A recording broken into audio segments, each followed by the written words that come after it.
"Mom, I can feel my toes." The words came out as barely a whisper, trembling and uncertain, as if speaking them too loudly might shatter whatever impossible thing was happening. 19-year-old Emma Ashford stood in the middle of a cluttered garage in a working-class San Diego neighborhood, her hands gripping the edge of a worn wooden workbench, her entire body shaking with something she had not allowed herself to feel in over a decade. Hope.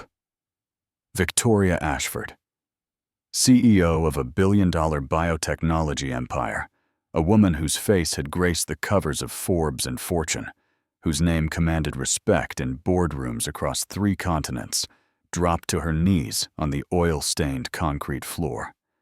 Her designer red dress pooled around her like spilled wine, and she did not care. She did not care about anything except the impossible words her daughter had just spoken. 11 years. 11 years of the best doctors money could buy. 11 years of experimental treatments, cutting-edge therapies, and promises that crumbled to dust.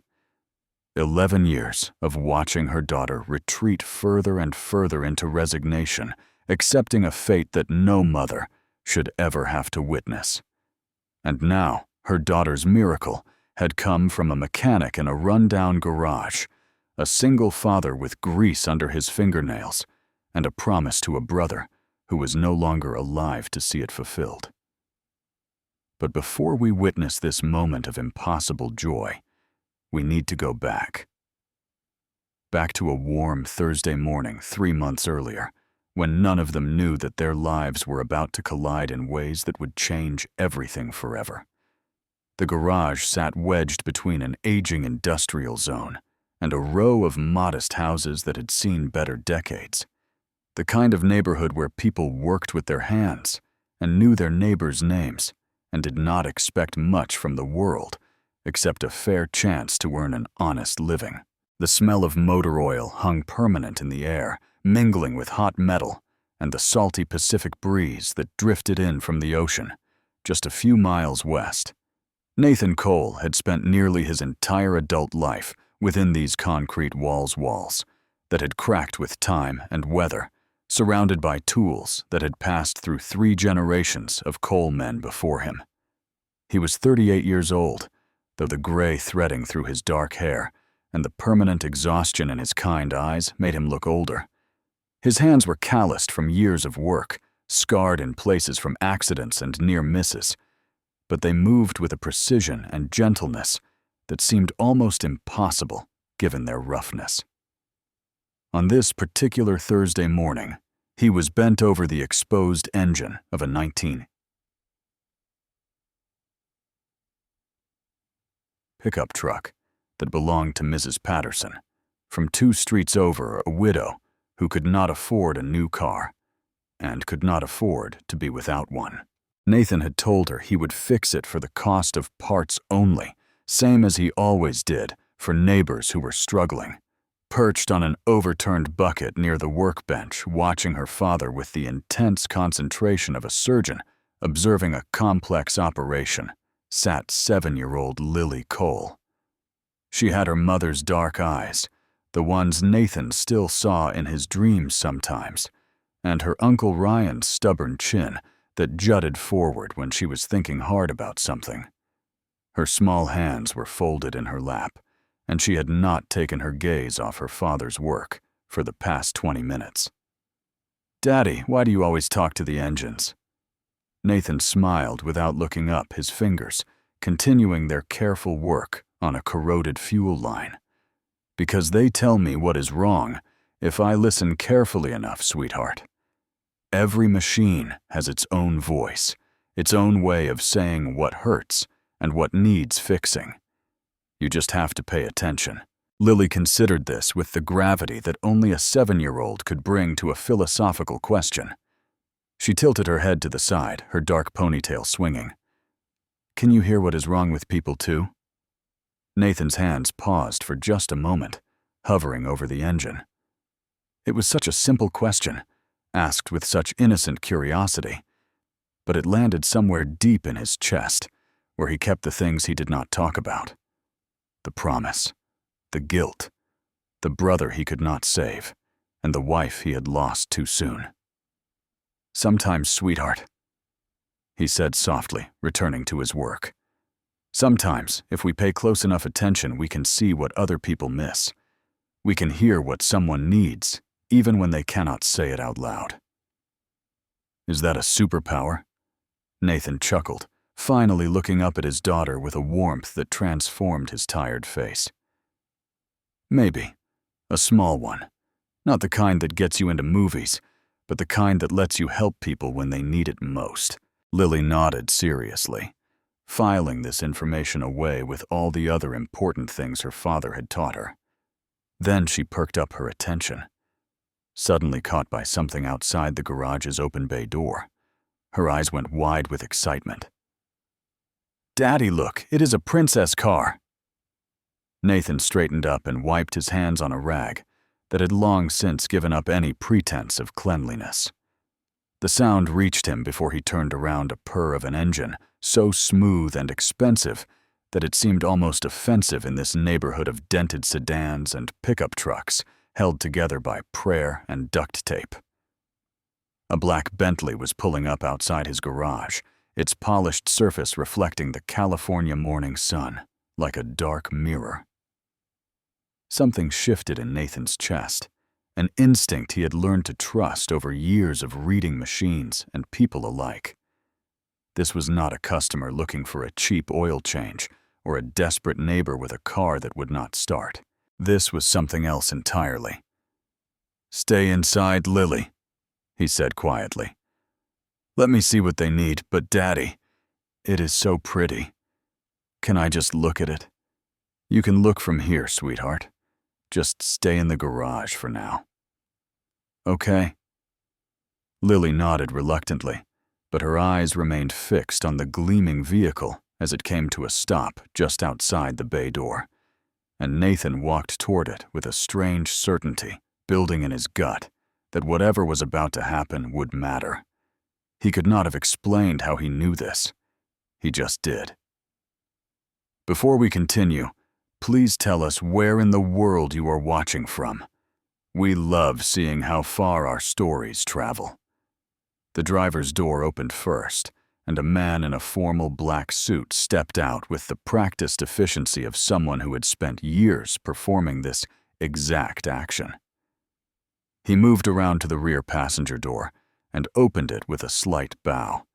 And then Nathan saw her. Victoria Ashford stepped out of the Bentley like she was stepping onto a stage, which in many ways she always was. Her blonde hair caught the California sunlight and seemed to glow with it, perfectly styled, in waves that cascaded just past her shoulders. She was wearing a form-fitting red dress that hugged every curve of her body with the kind of elegant precision that only came from designers whose names Nathan could not pronounce, and matching heels that clicked against the cracked pavement with each step she took. Diamond earrings caught the light and threw tiny rainbows onto the concrete. Everything about her screamed wealth and power, and a world so far removed from this garage that she might as well have descended from another planet. But Nathan noticed something else, something that all the designer clothes and perfect hair could not quite hide. The way she held herself was almost too rigid, too controlled, like someone who was terrified of what might happen if she allowed herself to relax, even for a moment. And her eyes, despite their sharp intelligence, carried a shadow underneath them that spoke of sleepless nights and burdens that money could not lift. She looked around the garage with barely concealed disappointment, her gaze traveling over the stained concrete floor, the cluttered workbenches, the ancient tools hanging on pegboards that had been there since Nathan's grandfather had opened this place 50 years ago. Whatever she had expected to find here, this clearly was not it. Then the driver moved to the other rear door, and Nathan understood. The wheelchair emerged first, a sleek and expensive-looking device that probably cost more than Nathan earned in 6 months. And sitting in it was a young woman, maybe 19 or 20, with her mother's blonde hair, but none of her mother's fierce energy. She was beautiful in a fragile way, like a flower pressed between pages of a book, preserved, but no longer alive in the way flowers were meant to be. Her shoulders slumped forward slightly. Her hands lay limp in her lap, and her eyes, when they briefly met Nathan's, held absolutely nothing.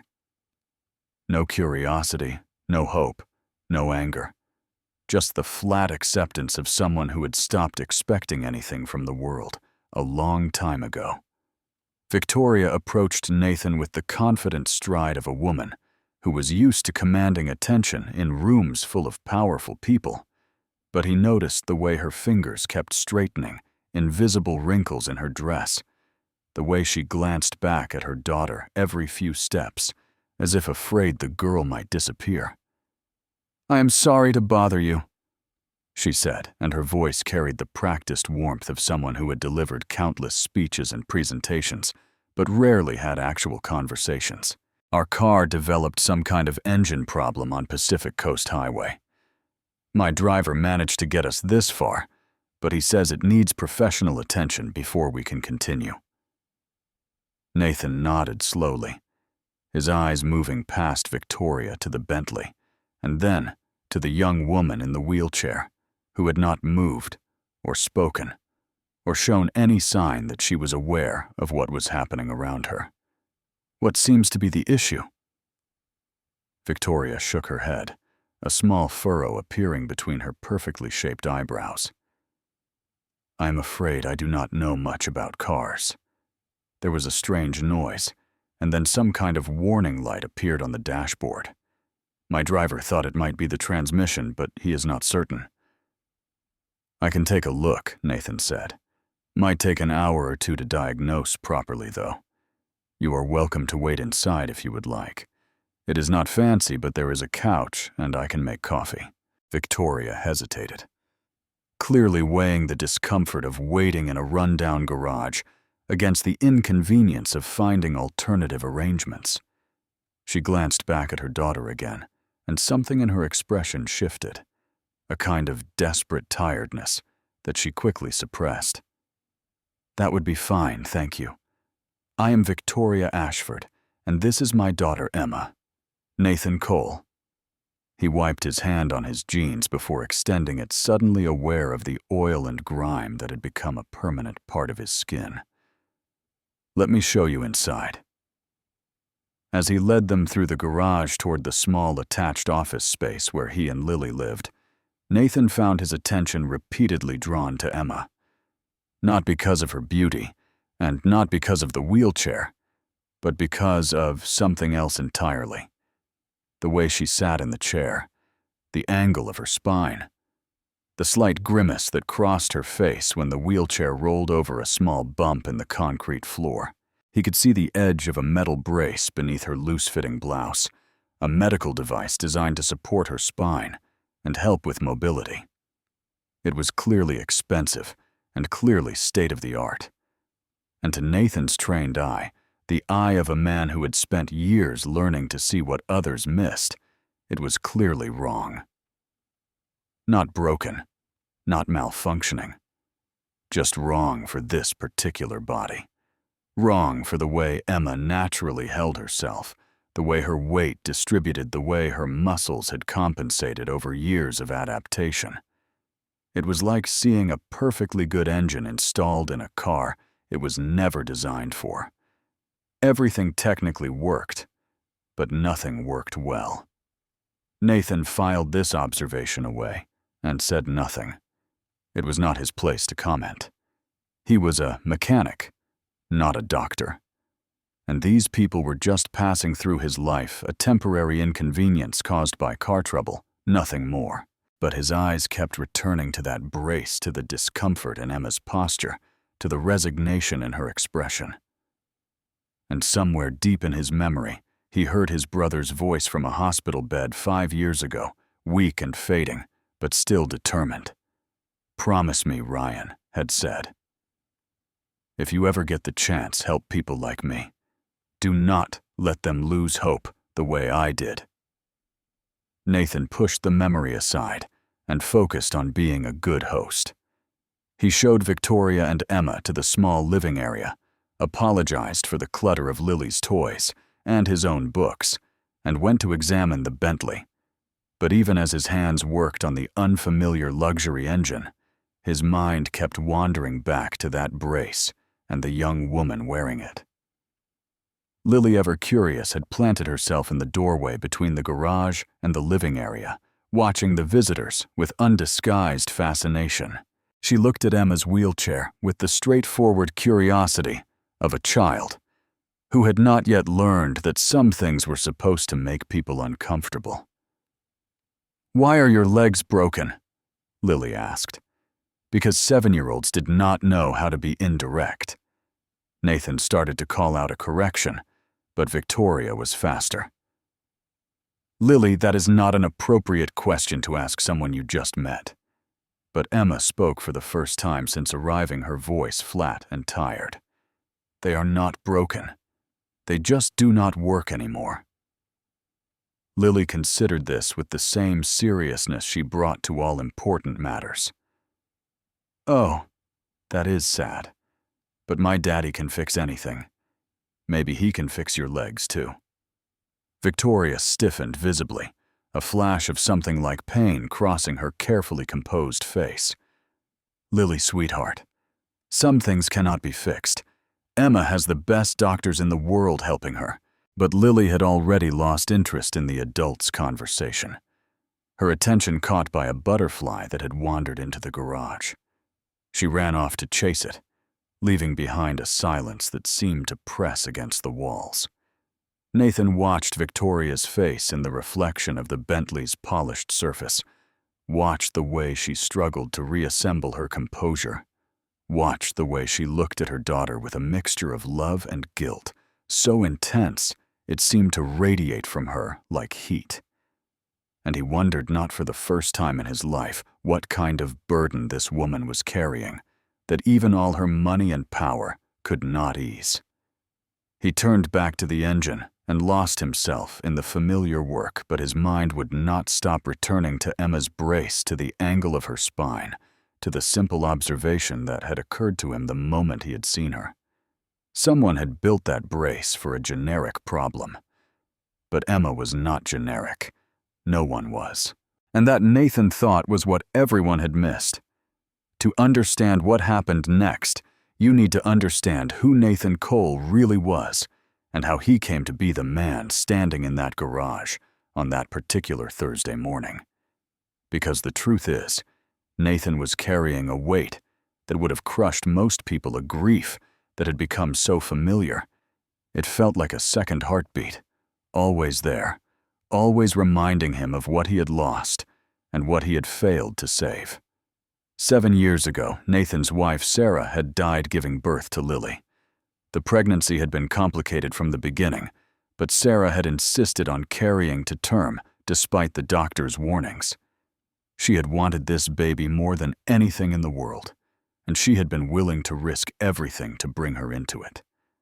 Nathan remembered holding her hand in the delivery room, remembered the way she had smiled at him, even as her body was failing, remembered her whispered words before she slipped away. "Take care of our girl," she had said. "Promise me." He had promised, and he had kept that promise every single day since, even when the grief threatened to drown him. Even when raising a newborn alone seemed impossible, even when he wanted nothing more than to crawl into bed and never get up again. For Lily, he got up. For Lily, he kept going. For Lily, he learned to find joy in small moments, even when the larger picture of his life felt unbearably dark. But Sarah's death was not the only wound Nathan carried. 5 years ago, on an otherwise ordinary summer afternoon, Nathan had received a phone call that shattered what remained of his world. His younger brother, Ryan, 27 years old, and in the final year of his aerospace engineering degree at UC San Diego, had been in an accident. Ryan had always been the brilliant one, the one who would escape this working-class neighborhood and make something of himself. When they were teenagers, the two brothers would climb climb onto the roof of their parents' house, and watch planes take off from San Diego International Airport, sketching naive designs of jet engines and dreaming about futures that seemed limitless.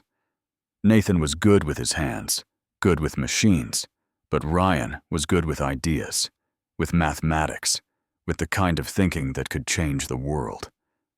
But Ryan also loved the ocean. He loved the feeling of weightlessness that came from diving deep beneath the surface, loved the silence and peace of the underwater world. On that summer afternoon, he had gone scuba diving with friends at La Jolla Cove, a place they had visited dozens of times before. The accident happened so fast that no one could have prevented it. Ryan dove too deep, misjudged a current, and was thrown against submerged rocks with devastating force. The impact shattered 2 vertebrae and severed the bundle of nerves that controlled everything below his chest. Nathan still remembered the phone call with painful clarity. The doctor's voice had been cold and clinical, delivering the news with the detached efficiency of someone who had given similar speeches countless times before. Your brother has a T6 spinal cord injury. He will never walk again. I am sorry. Never walk again. 3 words that erased all of Ryan's dreams, all of his potential, all of the futures he had imagined for himself. He was 27 years old, brilliant, and full of promise, and in a single moment of bad luck, everything changed. Nathan had still been reeling from Sarah's death, still struggling to raise baby Lily alone, while working 3 jobs to keep the lights on and the bills paid. The small garage that had been his father's before a heart attack claimed him when Nathan was 18 was barely breaking even. Every dollar that came in went right back out to diapers and formula and electricity and rent on the small apartment above the shop. And then the doctors told them about an experimental surgery, a new procedure developed by specialists in Switzerland and that showed promise for patients with Ryan's type of injury. There was no guarantee it would work, but there was hope. Real hope, the kind that came from cutting-edge science and brilliant minds working at the edges of what was medically possible. The cost was $350,000, not including travel rehabilitation and follow-up care. Insurance would not cover experimental procedures. The hospital demanded payment up front. Nathan remembered sitting at his kitchen table after Lily had finally fallen asleep, staring at the number written on a piece of paper. $350,000. It might as well have been $350 million. It might as well have been the national debt. But this was his brother. This was Ryan, who had helped Nathan study for his high school diploma, who had held baby Lily in the hospital just hours after Sarah died, and promised his older brother that everything would be okay, who had never once made Nathan feel ashamed of being the one who stayed behind while he went off to college. So Nathan tried. He borrowed money from everyone he knew, emptied his savings account, sold everything he owned that had any value at all. He applied for loans and credit cards and charity programs. He stood in front of church groups and community organizations, his pride in pieces on the floor, begging for help. It was not enough. It was never enough. He raised maybe $40,000 a fortune by his standards, but barely 1/10 of what was needed. And then Ryan made a decision. Nathan would never forget that conversation, as long as he lived. He had been sitting in Ryan's hospital room surrounded by beeping machines and the antiseptic smell that never quite covered the undercurrent of suffering, explaining his latest failed attempt to raise money. Ryan had listened quietly, his handsome face thinner.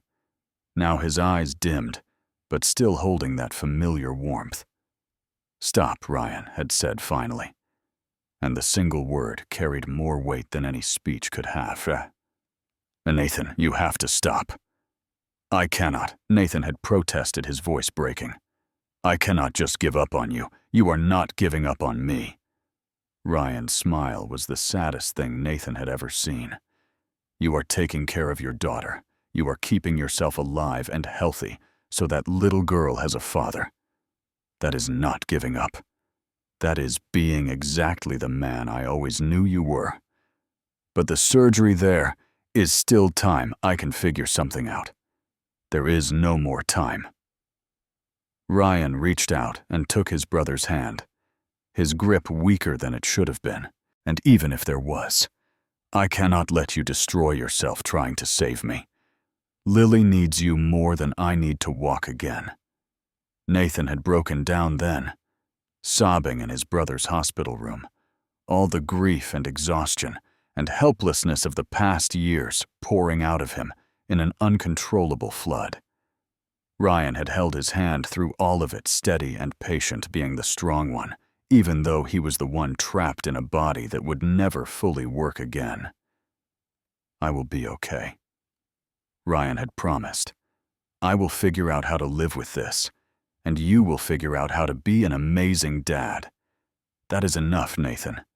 That is more than enough. But it was not enough. 4 years later, Ryan developed complications from his injury infections and breathing problems that accumulated over time. He spent his final months in and out of hospitals, his body failing piece by piece, while his mind remained sharp and aware of everything that was happening. The last conversation they had still echoed in Nathan's memory every single day. Ryan had been lying in a stark white hospital bed. His breathing labored, his hand gripping Nathan's with surprising strength, given how weak the rest of him had become. "Promise me something," Ryan had said, his voice barely more than a whisper. "Anything." If you ever get the chance, Ryan's eyes had been intense, burning with a fire that his body could no longer contain. Help people like me. Do not let them lose hope the way I did. Promise me, Nathan. I promise, Nathan had said, crying openly. I promise, Ryan. I will find a way. Ryan had smiled, then peaceful at last, and closed his eyes.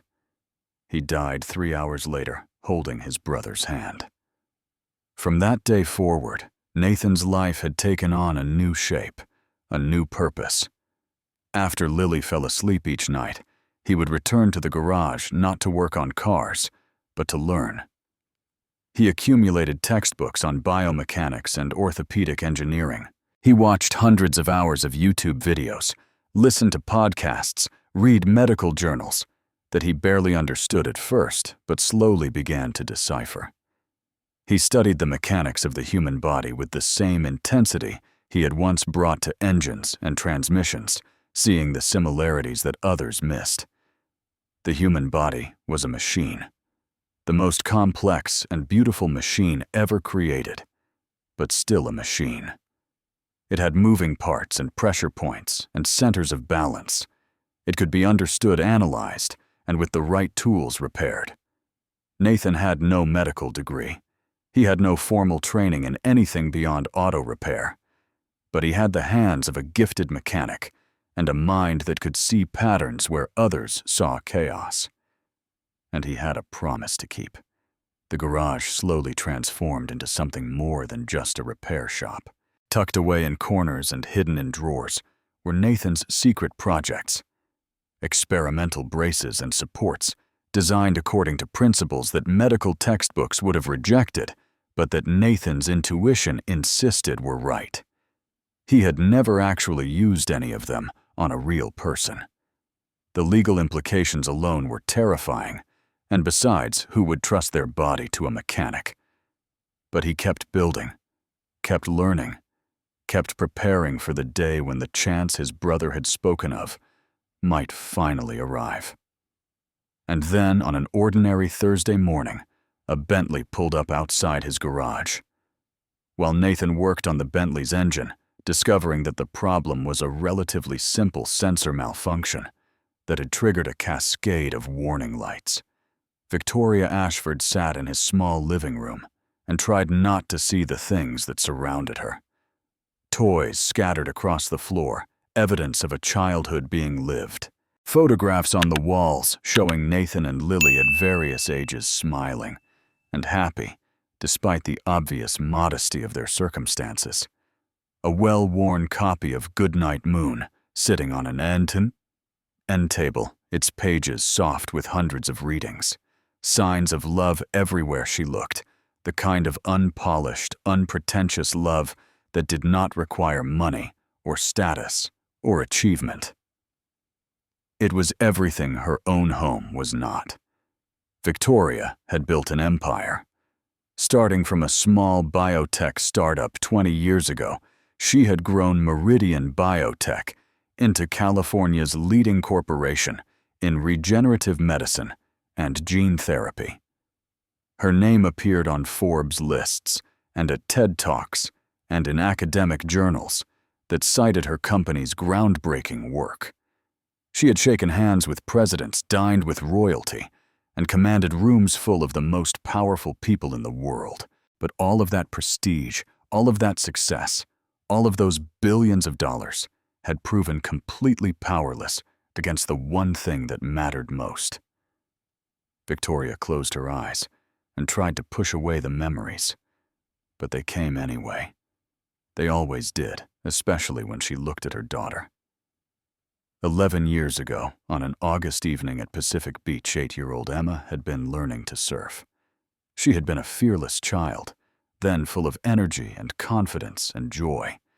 The ocean was her element, and she approached it with the same determination she brought to everything else in her young life.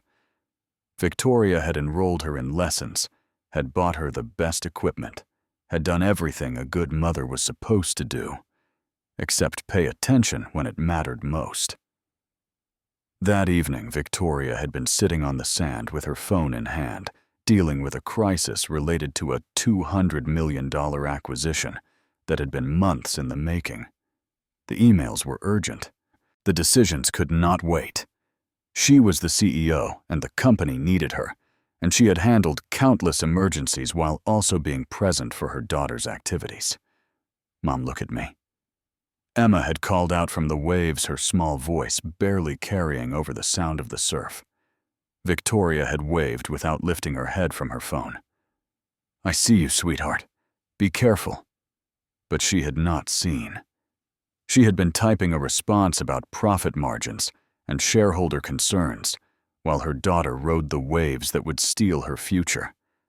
The wave that night had been stronger than usual, a rogue surge that even experienced surfers would have struggled to handle.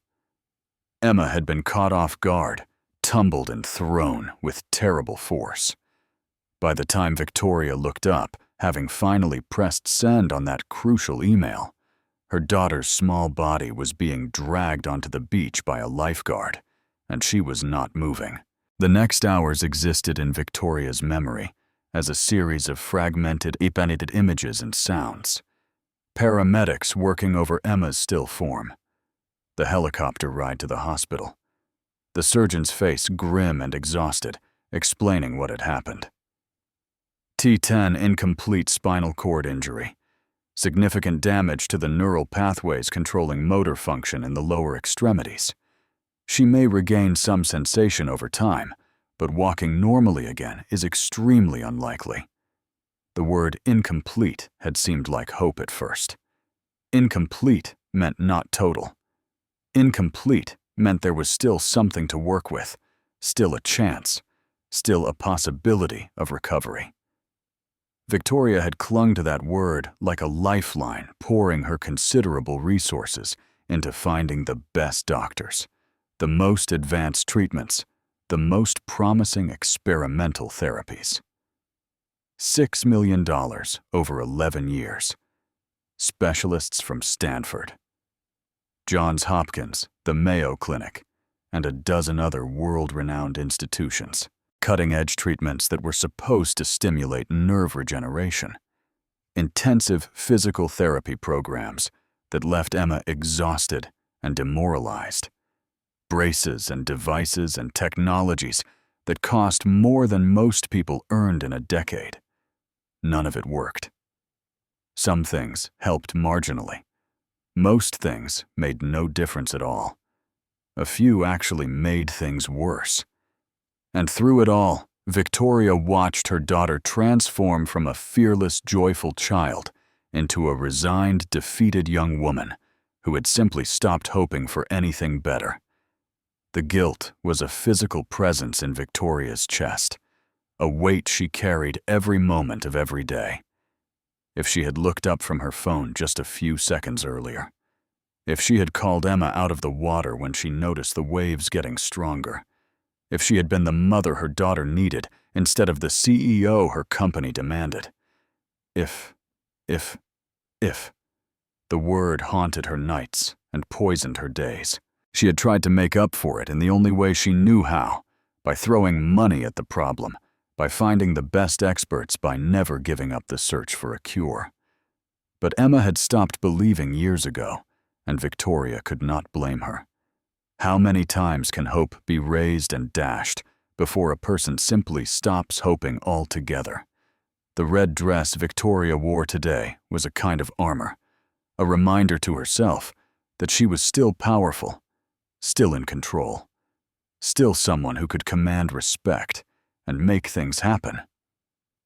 But sitting in this modest garage, surrounded by evidence of a love that did not require perfection, she felt that armor cracking. She watched her daughter through the doorway, saw Emma sitting in her wheelchair with the same blank expression she had worn for years, and felt tears threatening to spill from eyes that had learned long ago to stay dry in public. The car trouble that had brought them here was real, but Victoria's choice of this particular garage had not been random. She had heard rumors, whispered stories about a mechanic in a working-class neighborhood who built things. Medical devices, supposedly. Though the details were vague, and Victoria's sources could not confirm anything concrete. She had come here grasping at straws the way she had grasped at 100 straws over the past 11 years. She expected nothing to come of it.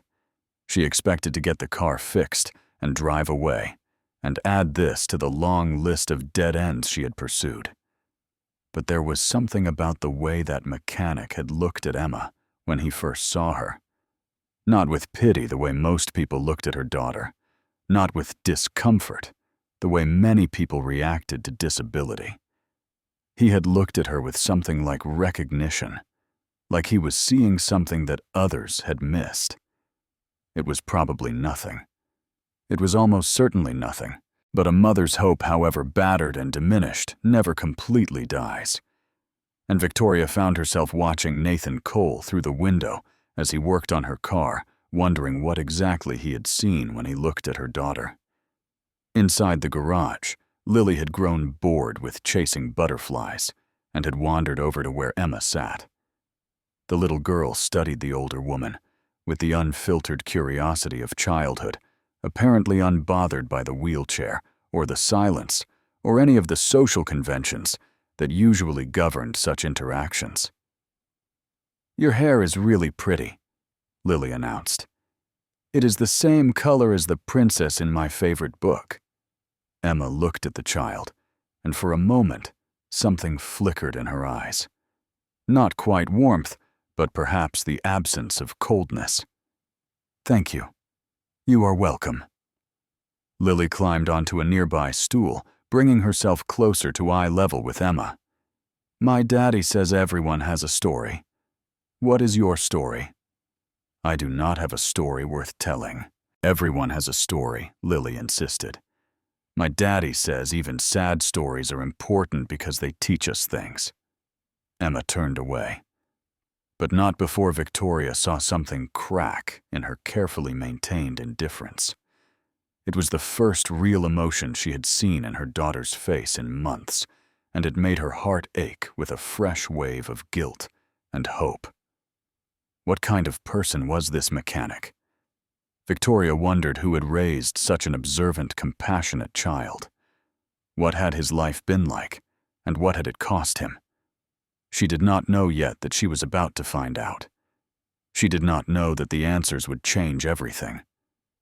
Nathan finished the repairs on the Bentley in just under 2 hours, which was faster than he had expected. The problem had indeed been a sensor malfunction, the kind of thing that happened occasionally, even in the most expensive cars. And once he identified the faulty component, the fix was straightforward. But he did not immediately go tell Victoria that her car was ready. Instead, he stood beside the Bentley for a long moment, wiping his hands on a rag and looking through the window at where Emma sat in her wheelchair.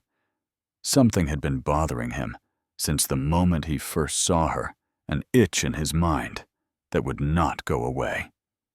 It was the same feeling he got when an engine sound was just slightly off, when a machine was running well enough to function, but not well enough to be right. He should let it go. He was a mechanic, not a doctor.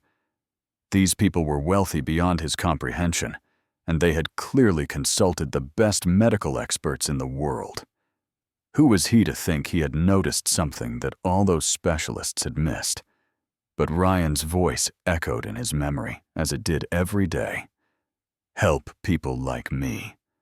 Do not let them lose hope. Nathan made a decision. He walked into the living room, bypassing Victoria entirely, and crossed to where Emma sat by the window. She looked up at him, démieux, with that blank expression she seemed to wear, like a shield, giving nothing away. "Can I ask you something?" Nathan said, crouching down so he was at her eye level. "About your brace." Emma's eyes narrowed slightly, the first sign of actual engagement he had seen from her. "What about it? Is it too tight?" The question seemed to catch her off guard. She blinked, and for just a moment the shield slipped. "That is a strange question. Maybe." Nathan kept his voice gentle, the same voice he used when coaxing a reluctant engine to reveal its secrets.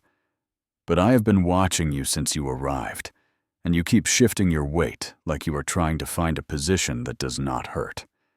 You grimaced when your wheelchair went over the bump in my garage floor, and you are holding your shoulders at an angle that looks like you are compensating for pressure in the wrong place." Behind him, Nathan heard Victoria stand up, her heels clicking on the floor as she moved closer. "Mr. Cole, what exactly are you suggesting?" "I am not suggesting anything yet," Nathan said, without turning around. "I am just asking a question." He returned his attention to Emma. "Would you mind if I looked at your brace?" "Not to do anything with it, just to look." Emma stared at him for a long moment. "No one talks to me directly," she said quietly. "They talk to my mother about me.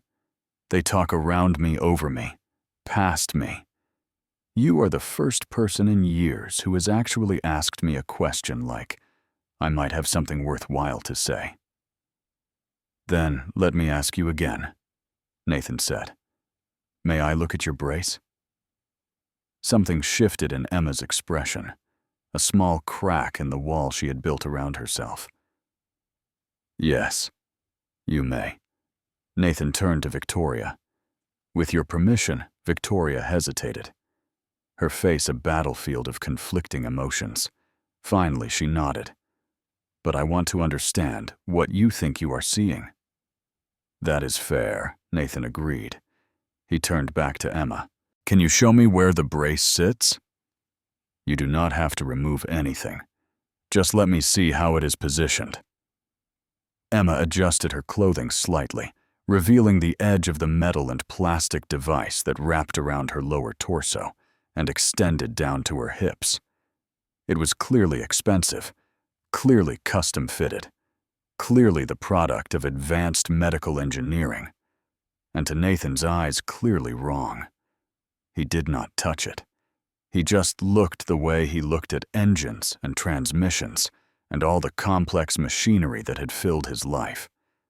He observed the angle of the metal against Emma's spine, the way the support structures distributed weight, the relationship between the fixed points of the brace and the natural curves of her body. "Can I ask when this was fitted?" he said. "About 2 years ago," Emma answered, "after the last one started causing skin problems. And the fitting process. Did they measure you while you were lying down or sitting up being down?" "I think." They did scans and measurements while I was on a table. Nathan nodded slowly, pieces clicking together in his mind. And when you wear it when you are sitting or trying to move, does it feel like the brace is fighting you? Like you are pushing against it instead of being supported by it? For the first time since he had met her, Emma's eyes showed real surprise. Yes, that is exactly what it feels like. How did you know? Victoria stepped forward, her voice sharp, with a mixture of hope and skepticism. Mr. Cole, you need to explain what you are implying. My daughter has been treated by the best orthopedic specialists in the country. Are you suggesting they all made the same mistake? I am not suggesting they made a mistake, Nathan said finally, standing and turning to face her. I am suggesting they designed a brace for a problem, not for a person. He moved to his workbench and grabbed a piece of paper and a pencil, sketching as he talked.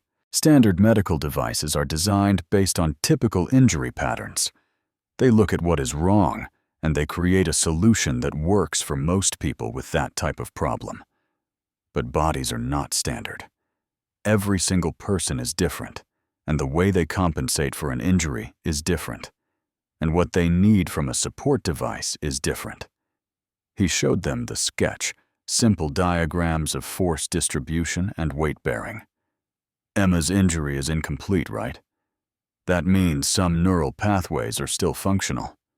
Victoria nodded slowly. Yes.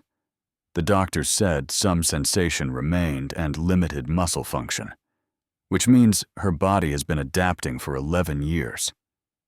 Nathan continued. Her muscles have been compensating, developing in ways that are unique to her specific situation. Her left side is stronger than her right. She has developed her own internal way of maintaining balance and managing movement. And the brace, Victoria asked. The brace was designed for someone who cannot walk at all, Nathan said. It immobilizes and supports based on the assumption of zero lower body function. But Emma's body still has some function, and it has been trying to use that function for over a decade. Every time she moves her body, and the brace are working against each other instead of together. Silence filled the small room. Emma was staring at Nathan with an expression he could not quite read. Her mask completely gone now. Victoria's face had gone pale. Are you saying, Emma whispered, that this brace has been making things worse? I am saying it has not been helping you the way it could. Nathan replied carefully. I think you have more potential for mobility than anyone has realized, but the devices you have been using have been suppressing that potential instead of developing it. And how would you know this? Victoria demanded. You are a mechanic. You fix cars. I fix machines, Nathan said simply. And the human body is a machine. The most complicated, most beautiful machine ever created, but still a machine. It has the same principles of leverage and balance and force distribution that every other mechanical structure has. I have spent my whole life learning to see how machines work and how they fail. And when I look at your daughter, I see a machine that has been given the wrong parts. Victoria opened her mouth to argue, but Emma spoke first.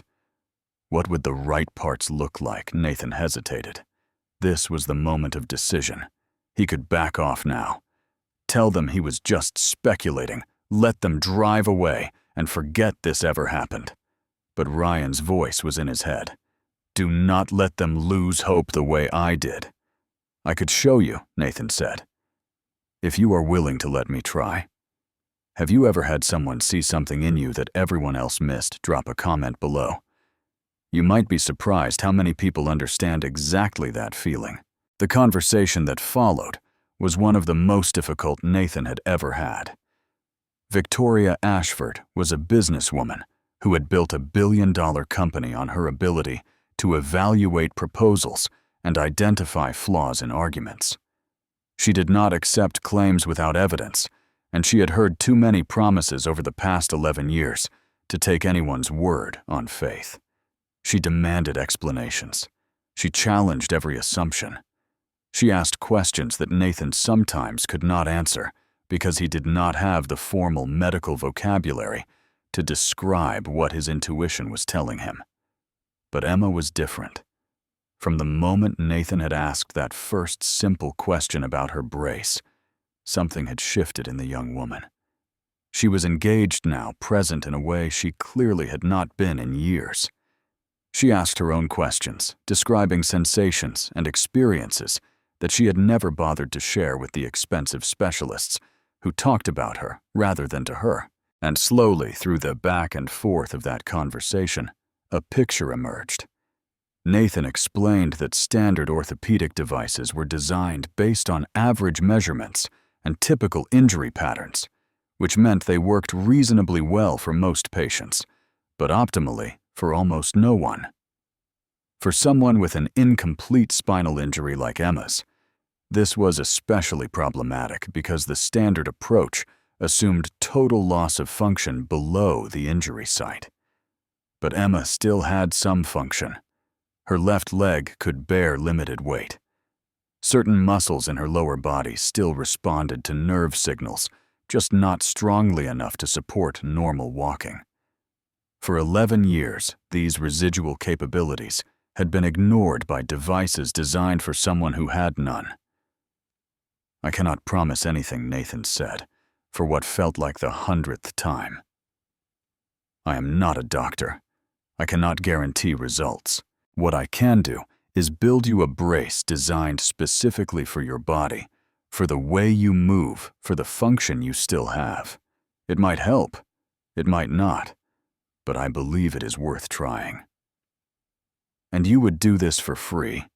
Victoria asked, her voice carrying the suspicion of someone who knew that nothing in life was truly free.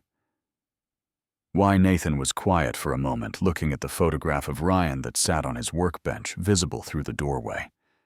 "Because I made a promise to someone who cannot cash the check himself, and because I believe your daughter deserves better than what she has been given." Victoria followed his gaze to the photograph, and something in her expression softened. "Who was he?" "My brother. Ryan. He had a spinal injury too. T6. Complete, not incomplete, so there was no residual function to work with. He lived for 4 years after the accident before complications took him." "I am sorry," Victoria said. And for the first time, her voice carried genuine warmth rather than the practiced sympathy of someone accustomed to difficult conversations. "He made me promise that if I ever got the chance to help someone like him, I would." Nathan's voice was steady, but his eyes were bright with emotion he could not quite suppress. "Your daughter is that chance. I have been preparing for this moment for 5 years, learning everything I could about how bodies move and how they heal. I never thought I would actually get the opportunity to use what I learned." But here you are. Silence stretched between them, heavy with possibility and doubt. Then Emma spoke. "I want to try." Victoria turned to her daughter, startled. "Emma, we should discuss this. We should consult with your regular doctors. We should—" "No." Emma's voice was firm, in a way it had not been in years. "I have done everything you and the doctors wanted. I have tried every treatment, worn every device, sat through every therapy session. None of it worked. None of it even came close to working. And this man is the first person who has looked at me and seen something other than a problem to be managed." Emma turned to face Nathan directly. "You really think there is hope?" "I think hope is always worth having," Nathan said. "Even when it is risky. Even when it might lead to disappointment. Giving up is guaranteed failure. Hope at least has a chance." For a long moment, mother and daughter looked at each other, communicating silently in the way that only family can. Finally, Victoria sighed, and the rigid tension in her shoulders relaxed just slightly. "1 week," she said. "We will come back in 1 week. You can take whatever measurements you need, and then we will see."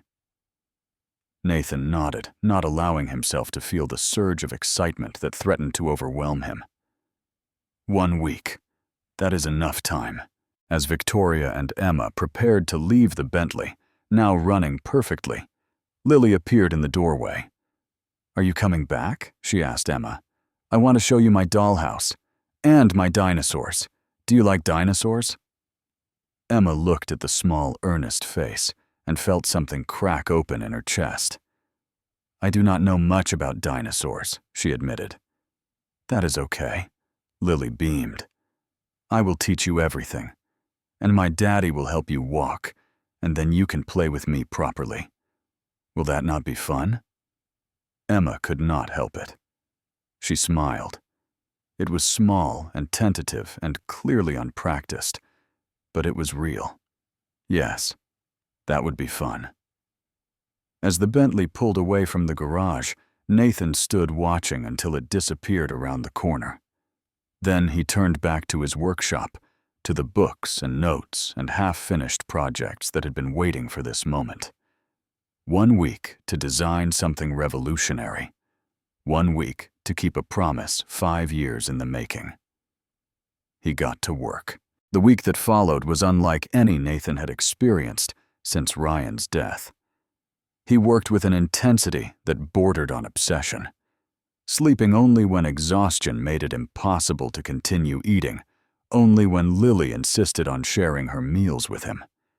His garage transformed into something that looked more like a laboratory than an auto shop. The workbench that usually held engine parts and transmission components was now covered with anatomical diagrams, biomechanical calculations, and dozens of sketches showing different approaches to the problem he was trying to solve. Every night after Lily had fallen asleep, Nathan sat in the quiet darkness and talked to Ryan.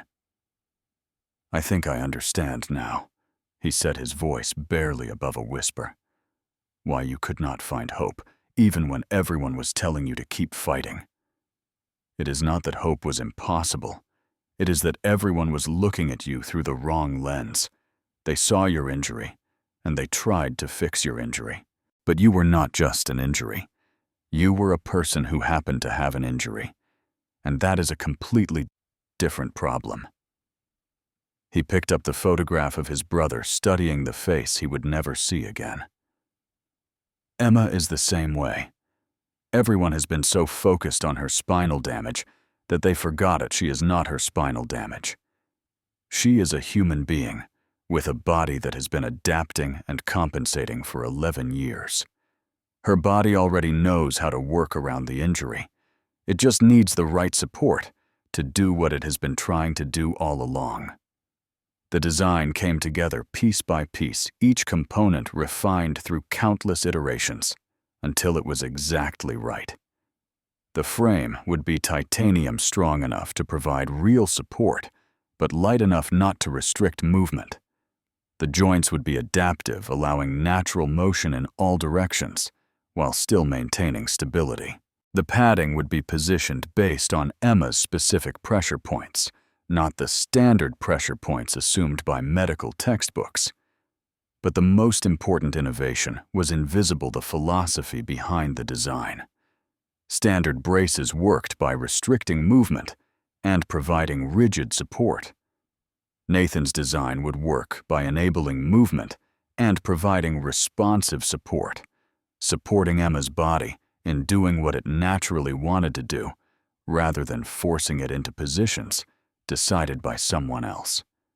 Lily became his unofficial assistant during the days, sitting on her overturned bucket and watching him work with the same focused attention she always brought to important things. "Daddy, why is this one so special?" she asked one afternoon, pointing at the emerging device. "Because it is not trying to replace what someone lost." Nathan explained, "It is trying to help them use what they still have." Lily considered this. Like when you fix Mrs. Patterson's car, and you do not give her a whole new car. You just make the old car work better. Nathan smiled. Exactly like that. Very smart, sweetheart. Is Emma going to be able to walk when you are done? I hope so. But I do not know for sure. Sometimes we do everything right, and things still do not work out the way we want. But you are going to try anyway. Of course, Nathan met his daughter's eyes seriously. We always try, Lily, even when we are not sure we will succeed, because not trying is guaranteed failure, but trying at least has a chance. Uncle Ryan would be proud of you, Lily said, with the simple certainty of childhood. Nathan's throat tightened. I hope so, sweetheart. I really hope so. The days blurred together in a haze of work and exhaustion and desperate hope. Nathan consulted the medical files Victoria had reluctantly shared, studying every scan and measurement and doctor's note until he knew Emma's injury almost as well as he knew his own body. He found patterns that the specialists had missed because they were looking for different things. Small details that did not fit the expected picture, but made perfect sense when viewed through the lens of biomechanics rather than pure medicine. Her left side was not just stronger than her right. It was stronger in a specific way that suggested certain neural pathways had partially healed over the years. The muscle atrophy in her legs was not uniform, indicating that some muscles were still receiving signals, even if those signals were not strong enough to produce visible movement. Most importantly, the records showed that Emma had actually gotten worse over the past 5 years. Not better.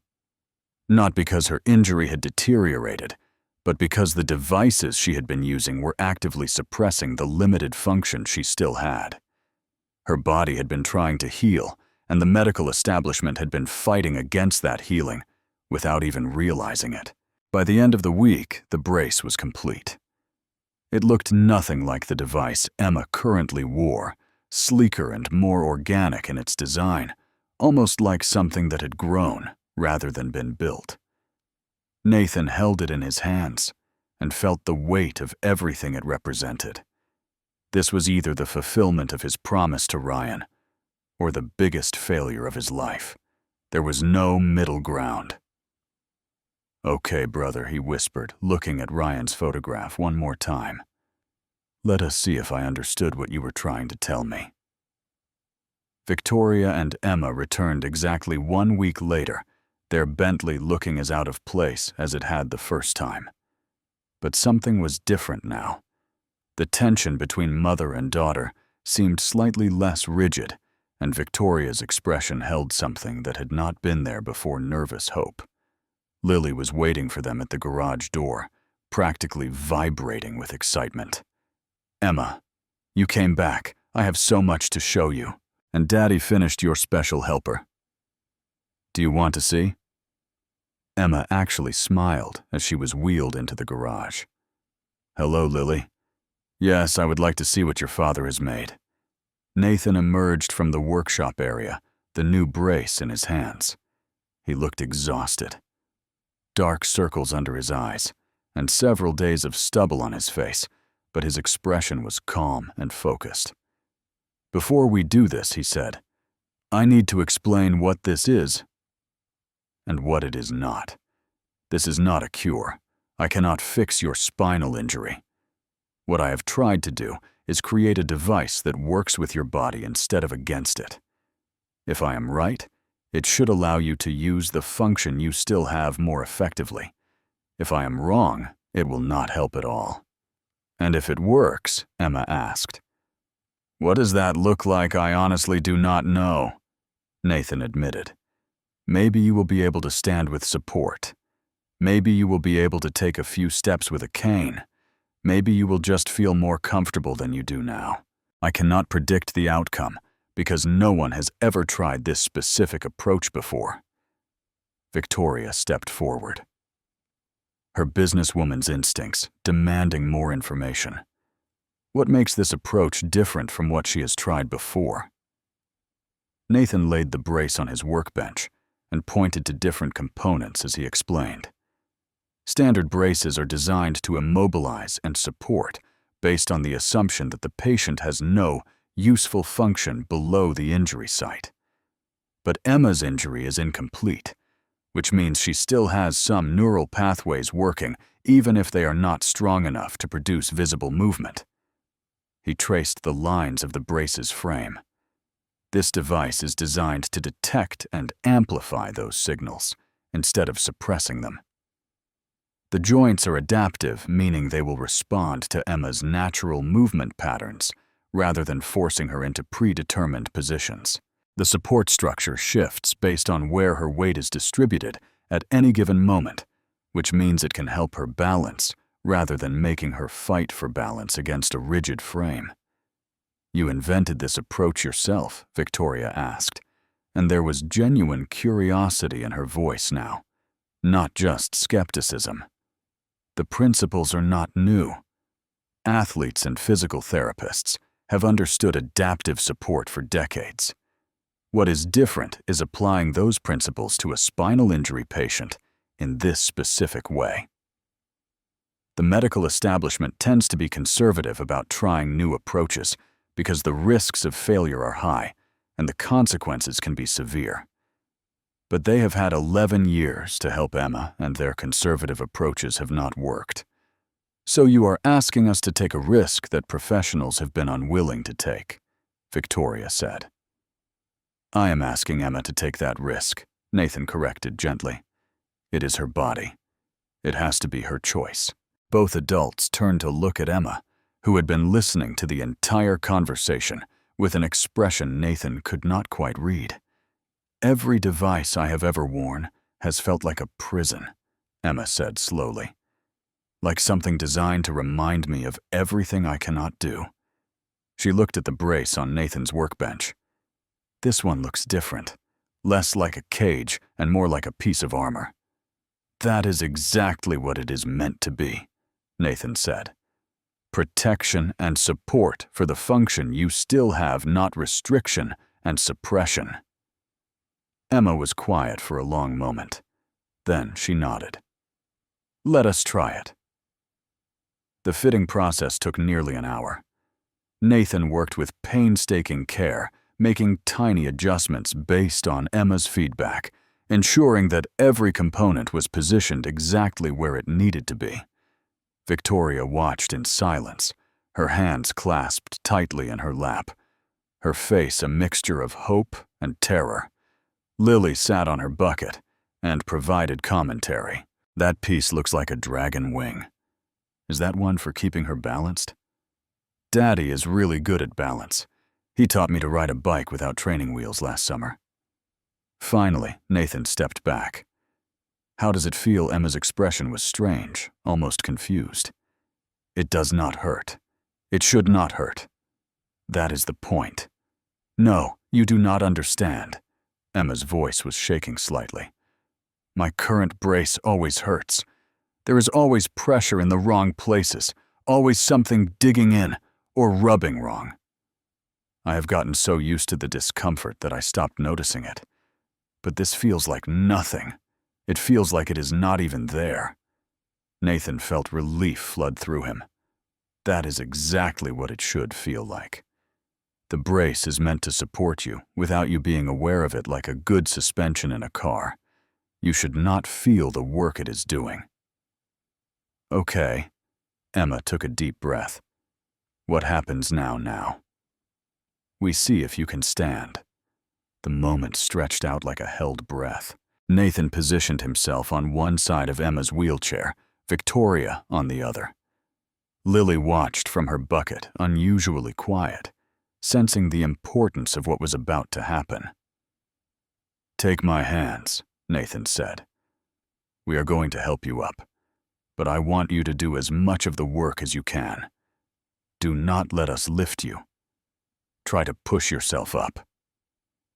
Emma nodded, her face pale with a combination of fear and determination. She gripped Nathan's hands, felt Victoria take hold of her other arm, and began to push. The first attempt was a failure. Her legs simply would not cooperate, the muscles too weak from years of disuse to generate enough force. Again, Nathan said calmly, "Do not get discouraged. Your body needs to remember how to do this." The second attempt was marginally better. Emma managed to get halfway up before her legs gave out, and she collapsed back into the wheelchair. "One more time," Nathan encouraged. "Remember, you are not fighting the brace. Let it help you." Emma closed her eyes, took a deep breath, and tried again. This time, something was different. She felt the brace responding to her movement's subtle shifts in support that seemed to anticipate what she was trying to do. Instead of fighting against rigid resistance, she felt like she was being guided, assisted, helped in ways she could not quite articulate. And then she was standing, not stable, not independent. Nathan and Victoria were still supporting most of her weight, but her feet were on the ground. Her legs were bearing some of the load, and for the first time in 11 years, she was upright. "Oh my God," Victoria whispered. "I am standing." Emma's voice was barely audible. "I am actually standing." Nathan's face was wet with tears he had not noticed shedding. "Yes, you are. Now let us see if you can take a step." What followed was not a miracle in the Hollywood sense. There was no dramatic moment where Emma suddenly walked across the room, no instant transformation from disabled to able-bodied. What happened was smaller than that, and in many ways more profound. One step, then another, then another. Each one was uncertain, wobbly, requiring support from Nathan and Victoria on either side. But they were real steps, real movement, real progress. Emma's legs, which had been written off as useless by every specialist her mother's money could buy, were bearing weight and producing motion. By the 5th step, Emma was crying. By the 10th, she was laughing through her tears, a sound Victoria had not heard from her daughter in years. And Nathan stood there, supporting this young woman through her first real steps in over a decade, and heard his brother's voice in his memory. "Do not let them lose hope the way I did." "I kept my word, Ryan," Nathan whispered so quietly that no one else could hear. "I kept my promise." From her spot by the doorway, Lily burst into excited motion. "You did it!" "Daddy, you made a miracle. I knew you could do it." "I told Emma you could fix anything." She ran toward them, throwing her arms around her father's legs, then around Emma's waist, then around Victoria, who was sobbing too hard to speak. For a moment, all 4 of them were tangled together in an embrace that crossed every boundary of wealth and class and circumstance. Emma looked at Nathan through her tears. "Thank you. Thank you for seeing me when no one else did." Nathan shook his head. "You did this, Emma. Your body did this. I just gave it the tools it needed." Victoria finally found her voice. "Mr. Cole, Nathan, I do not know how to thank you for this." "You do not need to thank me," Nathan said. "This is what I promised my brother I would do. You gave me the chance to keep that promise. If anything, I should thank you." Lily tugged on Emma's arm. "Now, you can play with me properly. Do you want to see my dollhouse and my dinosaurs?" Emma laughed, a real laugh, full and joyful and completely unguarded. "Yes, Lily. I would love to see your dinosaurs." As Lily led Emma slowly and carefully toward the living area, Nathan and Victoria stood together in the garage, watching them go. "She is going to need ongoing support," Nathan said quietly. "Physical therapy, regular adjustments to the brace, as her strength improves, probably years of work before she reaches her full potential." "I understand," Victoria said. "Whatever she needs for as long as she needs it, I will make sure she has it, and I will be here to help, for as long as you want me." Victoria turned to look at him, really look at him, this grease-stained mechanic who had accomplished what billions of dollars had failed to achieve. "I do not understand you," she said softly. "You could have charged us anything. You could have demanded recognition, financial reward, anything you wanted. Why are you doing this for free?" Nathan was quiet for a moment, looking at the photograph of Ryan on his workbench. Because some things are not about money. Some things are about keeping promises to people we love, even when they are not here to see us do it.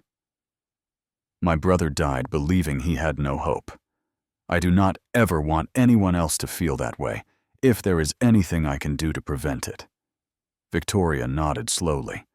Then she did something that surprised them both. She reached out and took Nathan's hand, holding it gently in her own. "Thank you," she said simply, "for everything.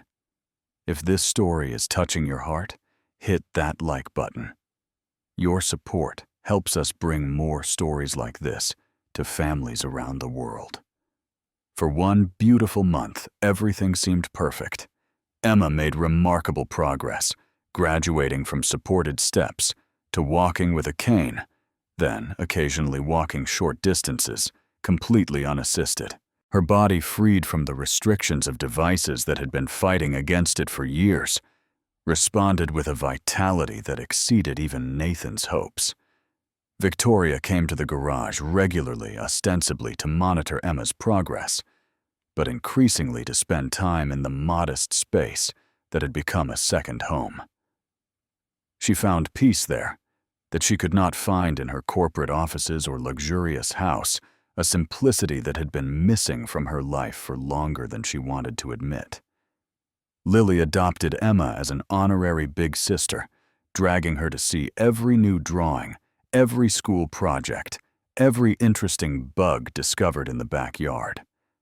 And Emma, who had spent 11 years withdrawing from the world, found herself opening up to this small, enthusiastic child in ways she had never expected. The story of Emma's recovery spread quietly through the medical community, at first whispered conversations between doctors who could not explain what they were hearing. A 19-year-old patient with an incomplete spinal injury, given up on by some of the best specialists in the world, was suddenly walking again. And the credit apparently belonged to a mechanic with no medical training, who worked out of a garage in a working-class neighborhood. Some people responded with curiosity, others responded with skepticism, and a few responded with something much darker. OrthoCare Medical was one of the largest manufacturers of orthopedic devices in the United States. Their products were used in hospitals and rehabilitation centers across the country, generating hundreds of millions of dollars in annual revenue. They had invested heavily in developing braces and supports for spinal injury patients, devices that represented the cutting edge of conventional medical thinking. And now a mechanic had apparently created something that worked better than anything they had ever produced, something that threatened to expose their expensive products as inadequate, something that could potentially devastate their market share if word got out. Richard Brennan, Vice President of Legal Affairs for OrthoCare, arrived at Nathan's garage on a Tuesday morning in a black town car that looked almost as expensive as Victoria's Bentley. He was a large man in his 50s with silver hair and the kind of smile that never quite reached his eyes. "Mr. Cole," he said, extending a hand that Nathan hesitated before shaking. "My name is Richard Brennan. I represent OrthoCare Medical. I wonder if we might have a word." Nathan looked at the business card Brennan had pressed into his hand, then at the man himself. The instinct that had served him well throughout his life was screaming a warning. "What can I do for you, Mr. Brennan? I have heard some interesting rumors about the work you have been doing here." Brennan's smile widened slightly, but his eyes remained cold. "Rumors about medical devices you have been creating. Devices that you have been fitting to patients without proper licensing, without FDA approval, without medical supervision." Nathan felt ice form in his stomach. "I have been helping a friend. A family friend. Nothing more. A friend who happened to have a spinal cord injury. A friend for whom you designed and built a custom orthopedic brace. A friend who is now walking when every legitimate medical expert said she never would. Brennan's voice hardened. That is not helping a friend, Mr. Cole. That is practicing medicine without a license. That is manufacturing and distributing unapproved medical devices. That is potentially fraud if you received any compensation whatsoever. I did not receive any compensation, Nathan said firmly. I did this for free. Which just makes it worse in a way. It suggests you knew what you were doing was illegal and tried to structure the arrangement to avoid prosecution. Brennan pulled a thick envelope from his jacket and laid it on Nathan's workbench. This is a formal cease and desist letter from OrthoCare Medical. We are demanding that you immediately stop any and all activities related to the design, manufacture, or distribution of medical devices. Failure to comply will result in legal action, including, but not limited to civil suits, and referral to federal authorities for criminal prosecution. Nathan stared at the envelope, his mind racing. You are threatened by what I have built. I am not threatened by anything, Mr. Cole. I am protecting the integrity of a medical device industry that exists to keep patients safe from exactly this kind of unlicensed, unregulated, potentially dangerous activity. Brennan's smile returned. But we are not unreasonable people. We are prepared to offer you a settlement. Sign an agreement to never build another medical device, never speak publicly about what you have done, never contact Emma Ashford or her family again. In exchange, we will not file charges, and we will provide you with a one-time payment of $200,000. Brennan spread his hands. It is a generous offer, all things considered. You can walk away from this with money in your pocket and your freedom intact. Nathan looked at the man at his expensive suit and his practiced smile and his complete certainty that money and lawyers could solve any problem. And you will provide me with a one-time payment of $200,000. That is correct. And what happens to Emma? What happens to the other people who might benefit from what I have learned? That is not your concern anymore. If Ms. Ashford wants medical treatment, she can get it from licensed professionals using approved devices. That is how the medical field is supposed to work. Nathan picked up the envelope and held it for a moment, feeling its weight. Then he handed it back to Brennan. Brennan's smile froze. I am sorry, I said no. I will not sign your agreement. I will not take your money, and I will not stop helping people who need my help. Mr. Cole, I do not think you understand the consequences of refusing this offer. We have lawyers who have destroyed people with far more resources than you possess. We can tie you up in litigation for decades, drain every penny you have, make your life a living hell. Maybe. Nathan's voice was steady, even though his heart was pounding. But I made a promise to my brother, and I intend to keep it. I will not apologize for helping Emma. I will not pretend that what I did was wrong. And I will not let you bully me into abandoning the work that gives my life meaning. For a long moment, the two men stared at each other. Then, Brennan's smile disappeared entirely, replaced by something cold and hard. You will regret this decision, Mr. Cole. I guarantee it. He turned and walked out of the garage, his expensive shoes clicking against the concrete. Nathan watched him go, then looked down at his hands, which were shaking slightly. The storm had arrived. The weeks that followed were some of the hardest of Nathan's life. OrthoCare followed through on their threats. They filed a formal complaint with the FDA, alleging that Nathan had manufactured and distributed unapproved medical devices. They gave interviews to local news outlets, painting him as a dangerous quack who put patients at risk with his unlicensed treatments. They hired private investigators to dig into his background, looking for anything that could be used against him. The news coverage was devastating.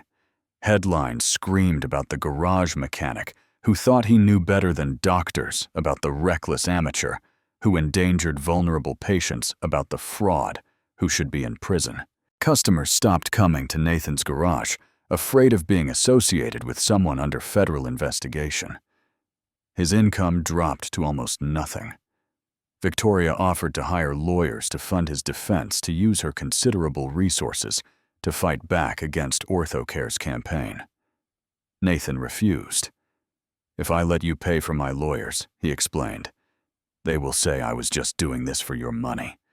They will say I was a con artist who took advantage of a desperate mother.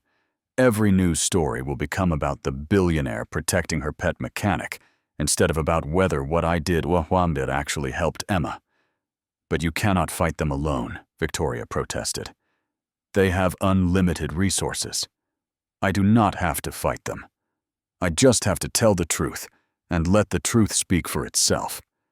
But the truth was having a hard time being heard over the noise of OrthoCare's publicity machine. Nathan began receiving hate mail, angry letters from people who believed the news stories and thought he was a monster. Someone threw a rock through his garage window. Lily started coming home from school in tears because other children were repeating things they had heard their parents say. Nathan held his daughter at night and wondered if he had made the right choice, wondered if keeping his promise to Ryan was worth destroying his and Lily's lives. And then on a Thursday night, 3 weeks after Brennan's visit, a stranger appeared at the garage. She was in her late 50s, with silver hair pulled back in a practical bun and intelligent eyes behind wire-rimmed glasses. She wore no jewelry except a simple watch, and her clothes were expensive, but understated the wardrobe of someone who had nothing to prove. "Mr. Cole," she said, her voice carrying the precise diction of an academic. "My name is Dr. Helena Crawford. I am a professor of biomedical engineering at Stanford University. I have been following your case in the news, and I was hoping you might allow me to examine the device you built for Emma Ashford." Nathan studied her face, looking for signs of deception or hostility. "Why, because I have spent 30 years studying orthopedic devices, and I have never seen anything like what the news reports are describing. Either you are a fraud who got lucky, or you have made a genuine breakthrough that deserves serious scientific attention. I would like to determine which one it is." Nathan hesitated, but something about Dr. Crawford's directness appealed to him. She was not offering sympathy or outrage. She was offering objective evaluation. That was what he needed. "Okay," he said. "Come in. I will show you what I built." For the next 30 minutes, Dr. Crawford examined Emma's brace in complete silence. She rotated each joint, tested each component, made detailed notes in a leather-bound notebook. Nathan watched her work, recognizing the same focused intensity he brought to his own examinations of complex machinery. Finally, she looked up, and Nathan was startled to see tears in her eyes. "Where did you learn about dynamic center of balance distribution?" she asked. "I did not learn it anywhere," Nathan admitted. "I figured it out myself based on observing how Emma's body moved and what it seemed to need." Dr. Crawford removed her glasses and wiped her eyes with a handkerchief. "Mr. Cole, I have been working in this field for 3 decades. I have seen every major innovation in orthopedic device design. And what you have built here in this garage with no formal training is more advanced than anything currently on the market." Nathan stared at her. "You are saying it is good. I am saying it is genius. The principles you have applied, the adaptive support design, the responsive force distribution. These are ideas that researchers at major universities have been struggling to implement for years, and you have done it with workshop tools and intuition." "But I am not a doctor," Nathan said. "I do not have any credentials. Credentials are just pieces of paper. Knowledge is what matters, and the knowledge embodied in this device is extraordinary." Dr. Crawford replaced her glasses and met Nathan's eyes squarely. "I want to help you, Mr. Cole. I want to testify on your behalf, explain to the FDA that what you have created is not only safe, but superior to existing alternatives." Nathan felt a surge of hope, but forced himself to be cautious. "If you do that, OrthoCare will come after you. They will attack your reputation, your career." "I do not care." Dr. Crawford's voice was firm. "I became a scientist because I believed in progress, in innovation, in helping people live better lives. If the medical establishment is trying to destroy a genuine breakthrough because it threatens corporate profits, then I have a moral obligation to stand against that." She paused, then added softly, "Besides, I had a brother too. He died from complications of a back injury 20 years ago. I have spent my entire career trying to prevent other families from experiencing what we did. This is personal for me too." Nathan extended his hand, and Dr. Crawford shook it firmly. "Thank you," he said. "Thank you for believing in what I have tried to do." "Thank me after we win," Dr. Crawford replied. "Because make no mistake, this is going to be a fight. But it is a fight worth having." The FDA hearing took place on a gray November morning in a federal building that smelled of bureaucracy and old coffee. Nathan wore the only suit he owned, a dark blue ensemble that had served him at his wife's funeral and his brother's, and now would serve him at the moment that would determine the rest of his life. Victoria and Emma sat in the gallery behind him, Emma walking unassisted to her seat in a demonstration that made the FDA officials murmur among themselves. Lily was at home with a neighbor too young to understand what was happening, but old enough to know that Daddy was worried about something important. The hearing room was full. OrthoCare had sent a team of lawyers and expert witnesses, all of them confident and well prepared. Richard Brennan sat at their table, his cold smile firmly in place. But Nathan was not alone. Dr. Helena Crawford sat beside him, her Stanford credentials lending weight to his case. And something else had happened in the weeks since her first visit to his garage. Something unexpected. Other scientists had come forward, researchers who had been quietly skeptical of OrthoCare's products for years, engineers who had seen promising innovations suppressed because they threatened corporate interests, medical professionals who believed that helping patients should matter more than protecting market share. The hearing proceeded through the morning with OrthoCare's lawyers presenting their case in meticulous detail. Nathan listened to himself described as reckless, irresponsible, dangerous. He listened to experts explain why his work should be destroyed and his freedom taken away. Then it was Dr. Crawford's turn. She approached the podium with the calm confidence of someone who had given testimony in settings far more intimidating than this one. She spoke clearly and directly, explaining the technical innovations in Nathan's design, the ways it improved upon existing devices. The reasons Emma's remarkable recovery was not a fluke, but a predictable outcome of sound engineering principles. "Mr. Cole has done something remarkable," Dr. Crawford concluded. "Without formal training, without institutional support, without any of the resources that major corporations take for granted, he has advanced the field of orthopedic device design by a decade. His work deserves recognition and support, not persecution."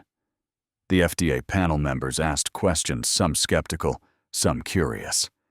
Nathan answered as honestly as he could, explaining his process, his reasoning, his motivations. He told them about Ryan, about the promise he had made, about the years he had spent preparing for this moment, without knowing if it would ever come. Finally, the panel requested to examine the brace itself. Nathan handed over the device he had poured his heart into, watching as the officials tested it, measured it, analyzed it with equipment that looked far more sophisticated than anything in his garage. They consulted with Dr. Crawford. They reviewed the data she had brought, and then they retired to deliberate. The wait was excruciating. Nathan sat in the hallway outside the hearing room, his hands clasped between his knees, trying not to think about what would happen if the decision went against him. Victoria sat beside him in silence, her presence a comfort he had not expected. Emma paced the hallway on legs that had been useless a few months ago, living proof of what Nathan's work could accomplish. Finally, after what felt like hours but was probably less than one, the panel returned. Mr. Cole, the lead official, said, "We have reached a decision." Nathan stood, his heart pounding so hard he could barely hear. The official's face was unreadable. "We find that the device you created for Ms. Ashford represents a significant advancement in orthopedic design. However, you did create and distribute a medical device without proper licensing, which is a violation of federal regulations." Nathan felt his stomach drop. "Therefore," the official continued, "we are issuing you a special provisional license, effective immediately. You are authorized to continue designing orthopedic devices under the direct supervision of Dr. Helena Crawford. This license is valid for 2 years, during which time you will be required to complete a formal certification program in biomedical engineering. Upon successful completion, the license will become permanent." Nathan stared at the official, unable to process what he was hearing. "Furthermore, the panel commends you for your dedication to helping patients who had been failed by conventional approaches. Your work has opened new possibilities that deserve further research and development. We encourage you to continue within proper legal frameworks." Behind Nathan, Emma let out a sound that was half laugh, half sob. Victoria grabbed his arm and squeezed so hard it almost hurt. Richard Brennan's face had gone pale with fury. He stood abruptly and stormed out of the hearing room, his team of lawyers trailing behind him. Nathan looked down at the official letter being handed to him, his vision blurred by tears. "Miguel," he whispered. "I did it. I kept my promise." 1 year later, on a perfect California afternoon, Nathan stood on the sand at Pacific Beach and watched the sunset paint the sky in shades of gold and crimson. So much had changed since that Thursday morning, when a Bentley had pulled up outside his garage. Cole Mobility Solutions occupied a modest building in San Diego, now dedicated to helping patients who had been failed by conventional medical approaches. The plaque at the entrance read, "Making Hope Walk Again," dedicated to Ryan Cole, 1990 to 2018. Dr. Crawford served as scientific advisor, mentoring Nathan through the biomedical engineering certification he was now halfway to completing. Victoria had quietly funded the center's establishment, asking for nothing in return except the chance to see other families experience the hope her own family had found. Lily, now 8 years old, helped her father in the workshop on weekends, drawing designs and learning to hold tools, already showing signs of the same intuitive understanding of machines that Nathan possessed. And Emma, 20 years old now, worked at the center as a physical therapy assistant while completing her degree in rehabilitation science. She had become living proof of what Nathan's approach could accomplish, inspiring every patient who walked through the doors. More than 300 patients had been helped in the past year. 80% of them had experienced significant improvement in mobility. Some had gone from wheelchairs to walking unassisted. Others had gained smaller, but still life-changing improvements. Nathan had never made much money from the work. He charged on a sliding scale, and many patients paid nothing at all. The old garage was still there, still open for neighbors who needed their cars fixed by someone who would not overcharge them. Some things were more important than profit. On this particular afternoon, Nathan had brought Lily, Victoria, and Emma to the beach, where Emma's accident had happened 13 years earlier. It was time, Victoria had said. Time to reclaim this place from the grief it had caused. Emma stood at the water's edge, letting the waves wash over her feet. She had been standing for several minutes now, her balance steady, her legs strong. "Mom," she called out, her voice carrying over the sound of the surf. "Come here!" Victoria kicked off her shoes and walked across the sand to join her daughter. For a long moment they stood together in silence, watching the sun sink toward the horizon.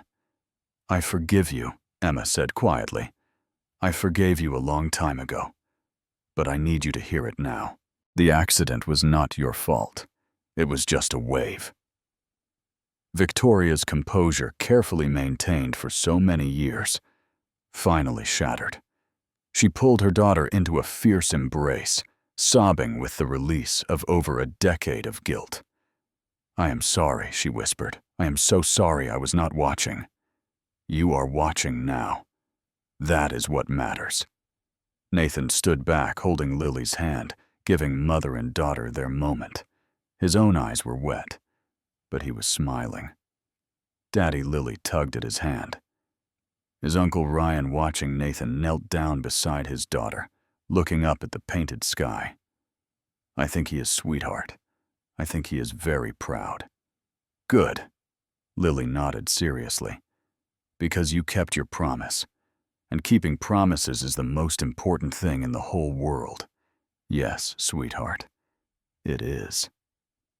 The four of them stayed on the beach until the last light faded from the sky, a family formed not by blood, but by circumstance and kindness, and the stubborn refusal to give up on hope. Sometimes miracles do not come from money, or fame, or advanced technology. Sometimes they come from a pair of calloused hands and a promise made to a brother who never got to see it kept.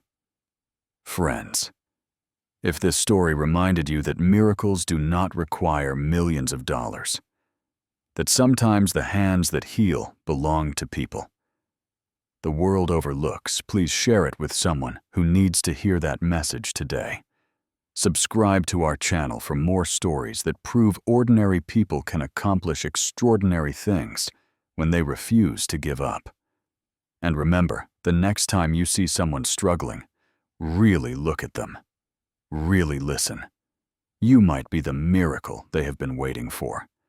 If this story touched your heart, do not forget to hit the like button and leave a comment telling us what part moved you the most. Share this video with your friends and family, because stories like this deserve to be heard by as many people as possible. And make sure to subscribe to our channel and turn on the notification bell so you never miss another journey of hope, kindness, and everyday miracles. Thank you for watching, and we will see you in the next story.